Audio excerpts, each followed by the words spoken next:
County in northeastern Illinois, northeastern Kane County in northeastern Illinois, Lake County in northeastern Illinois, until 4 o'clock p.m. At 3:16 p.m., severe thunderstorms were located along a line extending from Beach Park to Gilbert's, moving southeast at 25 miles per hour. Hazard, $half-size hail. Source, radar indicated. Impact, damage to vehicles is expected.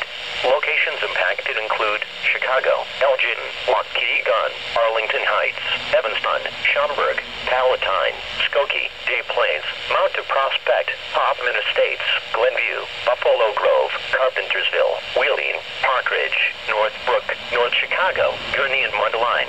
This includes Oakton Community College, Schaumburg Boomers Baseball, College of Lake County, Great Lakes Naval Training Center, Harper College, Lake County Fielders Baseball, Lake County, Illinois Fairgrounds, Lake Forest College, Northwestern University, Ravinia Music Festival, and Six Flags Great America.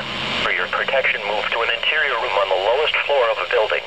Torrential rainfall is occurring with these storms and may lead to flash flooding. Do not drive your vehicle through flooded roadways.